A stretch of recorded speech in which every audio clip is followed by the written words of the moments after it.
Hello students. आज हम पढ़ने वाले हैं माइक्रो ऑर्गेनिज्म के बारे में। इसकी शुरुआत में हम देखते हैं कि आपकी स्क्रीन पर कुछ फोटोग्राफ्स दिखाई दे रहे हैं। इन फोटोग्राफ्स को आप ध्यान से देखिए और उसमें ढूंढना है कि ऐसी कौन सी बात है जो इन सभी 6 फोटोग्राफ्स को आपस में जोड़ने का काम करते हैं। जिसमें आप देख रहे हैं, पहले फोटोग्राफ में आपको एक ईंटों की दीवार पर ग्रीन कलर की लेयर दिखाई दे रही है। सेकंड फोटोग्राफ में पैरों पर लाल कलर के दांत बने हुए हैं। तीसरे फोटोग्राफ में जो संतरे या ऑरेंज है उस पर सफेद या हरे रंग की एक लेयर बनी हुई है। नीचे वाले फोटोग्राफ में डोसा और जलेबी, साथ में शराब। और जो लास्ट फोटोग्राफ है इससे आप जानते हैं कि जो कोरोना की जांच की जा रही है। तो आपको ढूंढना है कि इसमें ऐसी कौन सी बात है जो इन सभी को आपस में जोड़ने का काम करती है।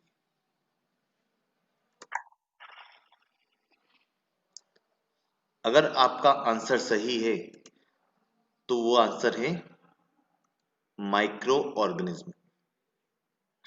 उन सभी फोटोग्राफ में देखा जाए तो सभी माइक्रो ऑर्गेनिज्म से रिलेटेड एक्टिविटीज या कुछ कंडीशंस हैं। माइक्रो ऑर्गेनिज्म दो वर्ड से बना है जो कि इंग्लिश के हैं।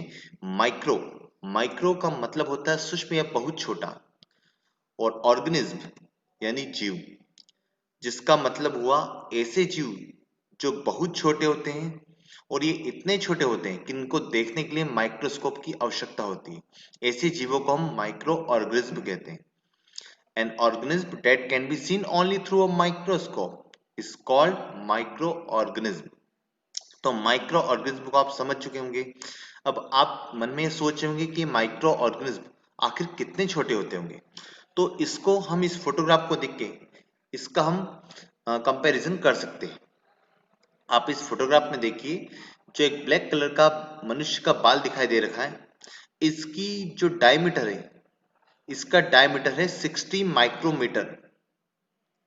माइक्रोमीटर में इसकी जो डायमीटर दे रखा है, इसको हम कंपेयर करते हैं मनुष्य की जो खून में पाए जाने वाली आरबीसी यानी रेड ब्लड सेल से। इसका डायमीटर होता है 5 माइक्रोन मीटर। और बैक्टीरिया की जो साइज होती है वो होती है 1 माइक्रोमीटर। आप इसको देख के कंपेयर कर सकते हैं कि अगर हमारे बाल अगर कितना मोटा है तो उसके कंपेयर में बैक्टीरिया कितना बड़ा होगा। और उससे कई गुना छोटा होता है वायरस। वायरस की साइज होती है 100 नैनोमीटर। यह इतना छोटा होता है कि अगर हम सुई की नोक पर 500 वायरस को एक साथ रखा जा सकता है। तो आप समझ ही चुके हैं कि माइक्रो ऑर्गेनिज्म कितने छोटे होते हैं। अब हम बात करते हैं माइक्रो ऑर्गेनिज्म कौन कौन से होते हैं, जिसमें हम देखते हैं टाइप ऑफ माइक्रो ऑर्गेनिज्म। जिसमें पहला है बैक्टीरिया, सेकंड है वायरस, थर्ड है प्रोटोजोआ, एल्गाई और फंगी। सबसे पहले हम बात करते हैं बैक्टीरिया। बैक्टीरिया जिसे हिंदी में जीवाणु भी कहा जाता है। They are single celled disease causing micro organism. ये सिंगल सेल यानी कि इनके शरीर में सिर्फ एक कोशिका होती है या एक सेल होती है। हमारे शरीर में करोड़ों खरबों कोशिकाएं या सेल होती है। We are multi cellular organism but micro organism are single cell are unicellular organism. इनके शरीर में केवल एक ही कोशिका या एक ही सेल ही होती है। इनका शेप अलग अलग हो सकता है, स्पाइरल हो सकता है, रोड शेप जैसे कि आपकी स्किन पे दिखाई दे रही है, ऐसे अलग अलग शेप के हो सकते हैं। माइक्रो ऑर्गेनिज्म में बैक्टीरिया जो होते हैं ये देखा जाए तो कुछ छोटे होते हैं और ये हमारी डेली लाइफ की कई एक्टिविटीज में इन्वॉल्व या शामिल होते हैं।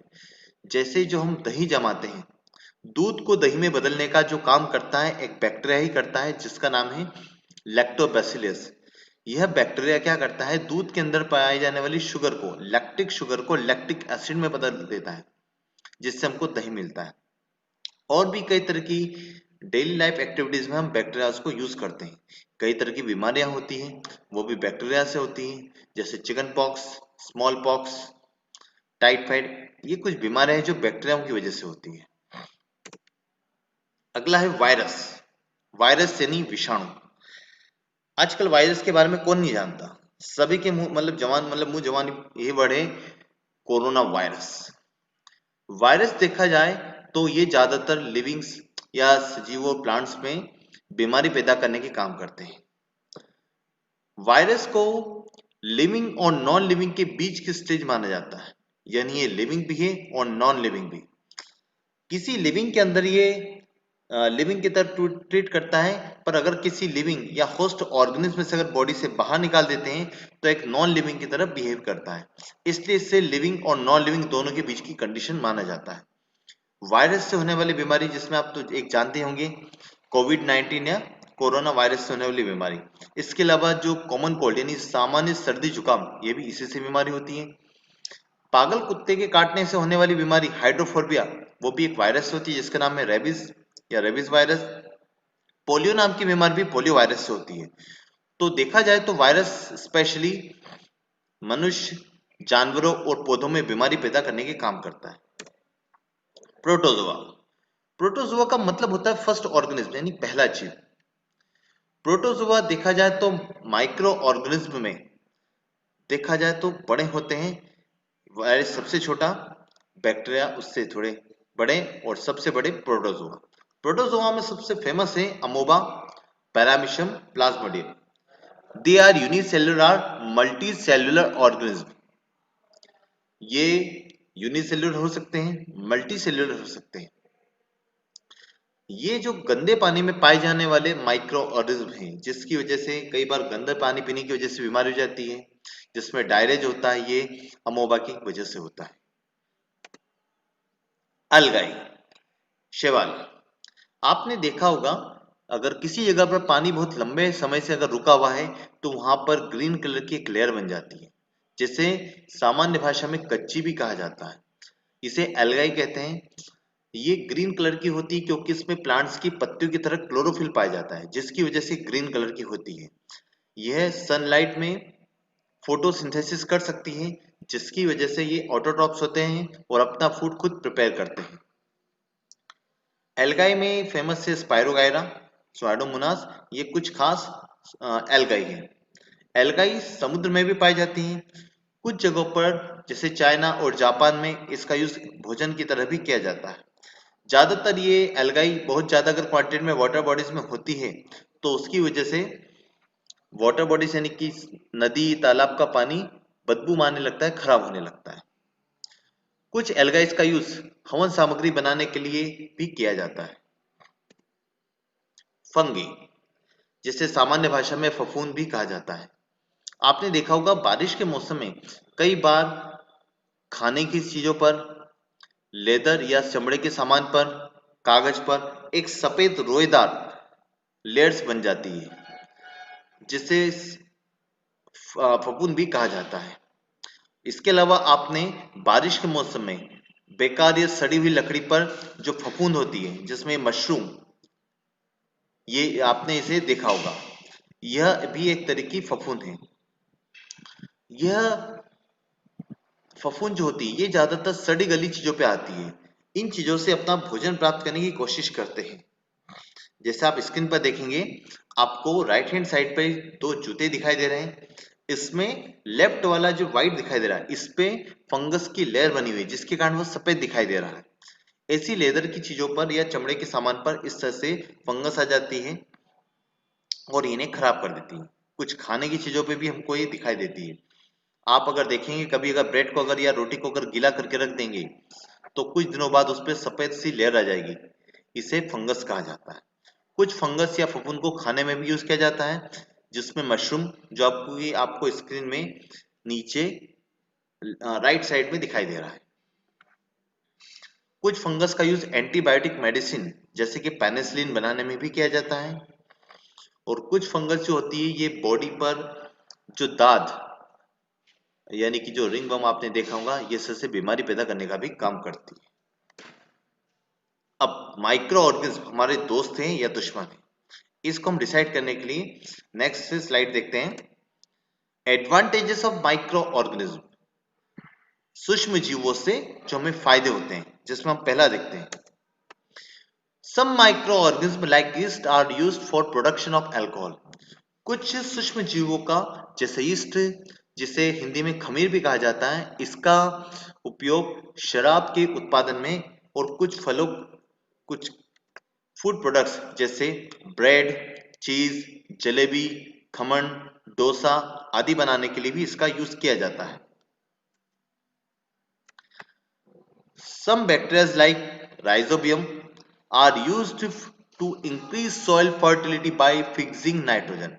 कुछ बैक्टीरिया जैसे राइजोबियम जो होता है, आपने अगर नोटिस किया हो तो फलीदार पौधों या दालों की पौधों की जड़ों में कुछ गांठें जैसी पाई जाती है, जैसे आप स्किन पर देख रहे हैं।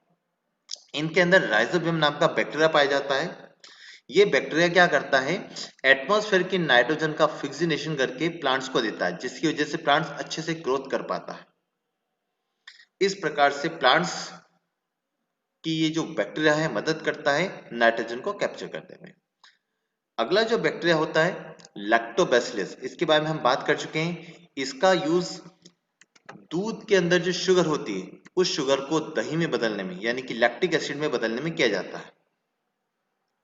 कुछ माइक्रो ऑर्गेनिज्म हमारे एनवायरनमेंट को साफ करने में एक इंपॉर्टेंट रोल अदा करते हैं।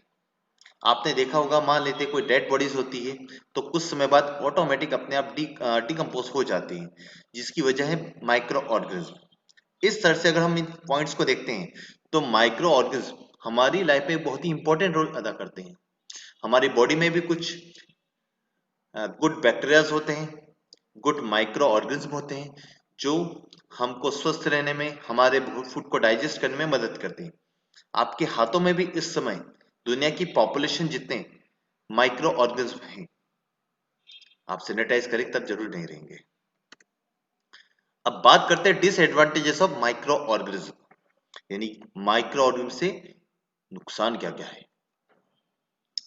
Some micro organism such as fungus spoil our food, अभी हमने बात की थी। कुछ माइक्रो ऑर्गेनिज्म जैसे फंगस जो होती है हमारे खाने को सड़ा देती है, जैसे आप स्किन पे देख रहे हैं कि जो संतरे पर व्हाइट और ग्रीन कलर की लेयर आ चुकी है, जिसकी वजह से ये चीजें खराब होने जाती है। Microorganisms cause disease in humans, for example, tuberculosis, cholera, typhoid, coronavirus, etc. कुछ माइक्रो ऑर्गेनिज्म मनुष्य में टीबी, कोलेरा जिसमें 10 लग जाते हैं, टाइफाइड, कोविड-19, रेबीज, पोलियो ये बीमारी पैदा करने के काम करते हैं। Microorganism causes diseases in cattle. The foot and mouth disease is caused by virus. आपने कभी पशुओं में देखा होगा, इनके खुर या जो मुंह होते हैं इनमें स्वेलिंग यानी ये सूज जाते हैं, जिसकी वजह है एक वायरस, जिसकी वजह से इसमें ये बीमारी होती है। Several microbes causes disease in plants. For example, the productivity of wheat, orange and apple is defected. जिसकी वजह से प्लांट्स में बीमारी होने लगती है। जैसे आप स्क्रीन पे देखिए, नींबू या लेमन दे रखा है, उस पे आपको स्पॉट्स देखने को मिल रहे हैं। यह है साइट्रस कैंकर डिजीज, जिसकी वजह से इसके प्रोडक्शन कम होता है और उसकी वजह है एक वायरस। इसी तरह से गेहूं में, संतरे में और सेब यानी एप्पल में बीमारियां भी होती रहती है, जिसकी वजह से प्रोडक्शन कम होता है और हमारा नुकसान होता है। Food poisoning also causes bye micro organism making food poisonous by producing toxic substance in the food.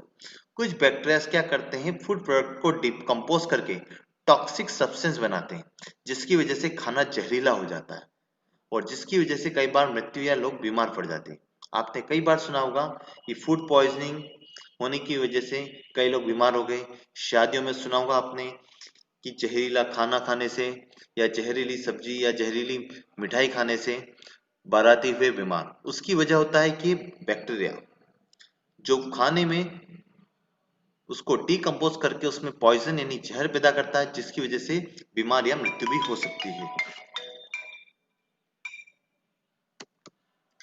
Thank you for watching. मुझे उम्मीद है आपको समझ में आया। Thank you.